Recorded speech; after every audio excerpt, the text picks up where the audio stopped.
Hey, it's Don, the Auction Professor here. Today I'm going to do something different. I'm going to show you just items that I purchased for $1. So we're going to hop over to the screen, and every item I'm going to show you now I purchased for $1 and sold for what you see it selling for. So again, this is just from the last week. No big long length of time that I picked these from, but let's go look at them right now. Okay, so here we are. Everything I'm showing you is $1, so there's no need in going into how much I paid for it or all. Picker items, flea market items, whatever the case may be, everything was $1. So on this one here, I took 20 bucks. So you can figure out the math there and how much I made on it. Again, every item $1 in here, no ifs, ands, or buts.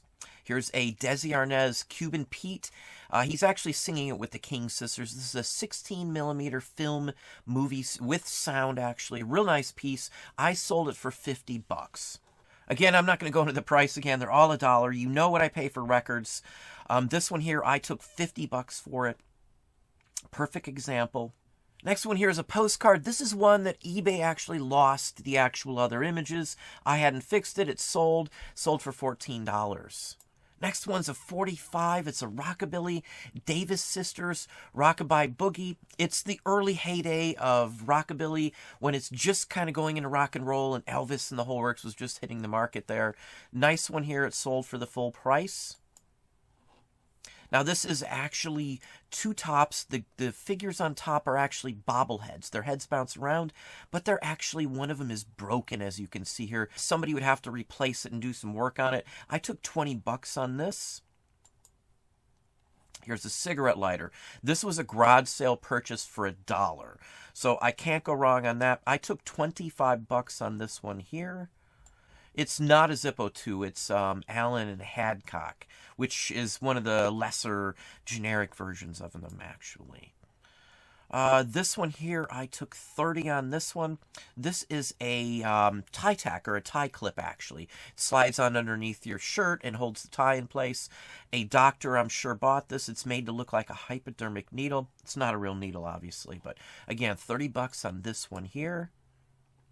Now here's a Disney pen. I probably showed the hypodermic pin thing and this actually in a haul or two. This is just a standard Disney pin. It did sell for $27.60. You know the price. You know what I paid for it. Every item here, no exaggeration, I paid $1 for. These are the returns I get on the majority of my items. I'm only showing you a small portion of what we paid $1 for that sold just in the last week. Many items, probably over half of the items, we paid less than $1 for most of the time.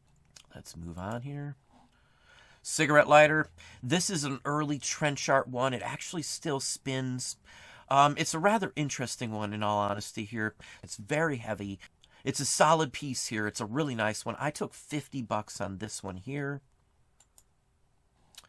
Book here. This one's been up for a little while, but again, I sold it for 10, so I'm fine with that. Still made a good profit. I've got like maybe 90 cents in the listing this, total fees, and then you know what I paid for it, so not a huge profit, but I'm making a huge percentage of profit, return on my investment on these types of items. Another record here. This one I took 25 on. This is an early jazz, too. The other side actually has somebody else performing on it, which was typical. The Benson Orchestra of Chicago. Jazz, as most of these early good ones are. Batwing label as well. Next one here is a Coronation Souvenir Postcard, King and Queen of England from 1911. 1750 is what I got out of that one. Next one here is a piece of jewelry. I sold it for 10 bucks, which I'm fine with. Again, the same price for everything you're seeing today. Another record here, I took 60 on this one as well. Again, this is just the type of items that I find. They're cheap, easy to sell. Once you have a bunch of these up, they're just going to keep going and going and going and going. Many of them are long tail, but that's fine once you have a certain quantity up for them to keep going like this. So, $17.50 for a vintage postcard. Roller skating label, this one sold for $25. Spoon here, $18.50 on this one, and I actually have 3 of them left still. And you know I paid the same price for each one of these. Each spoon was $1, so pretty good investment right there on just this one. cylinder records. Now, most of the time I get them for $1 or less. There was some I purchased for $1 a piece, but they have some better ones in it. The Christmas ones usually sell very well. This one I took 15 bucks on. Next one here are 2 magazines. Now, it's still $1 because I paid 50 cents a piece for these magazines. Unfortunately, whoever listed this and took the photo actually forgot to remove my sticker with the price on it. You can see one of the stickers there. So anyway, it's still sold for the $17.50. I'm fine with that price. Next one's a sheet music. Again, same price. I took $12 on this one. Most of these Disney ones I can get 8 to 12 bucks for no matter what. Most of the time I like to pay less than $1, especially for the Disney ones. If I'm buying a bunch of actual sheet music and there's some Disney ones, I'll just take the shot on them anyway because I know they'll at least sell. And if I'm listing other sheet musics at the same time, I might as well just throw this one up too. So again, $12 on that one. Next one here is a photograph of a girl with her Christmas presents in front of a big Christmas tree. Now, if you've watched my videos for a while, I had 3 different images of this same girl, all from her Christmas. I've sold all of them now, every one of the ones from this grouping here.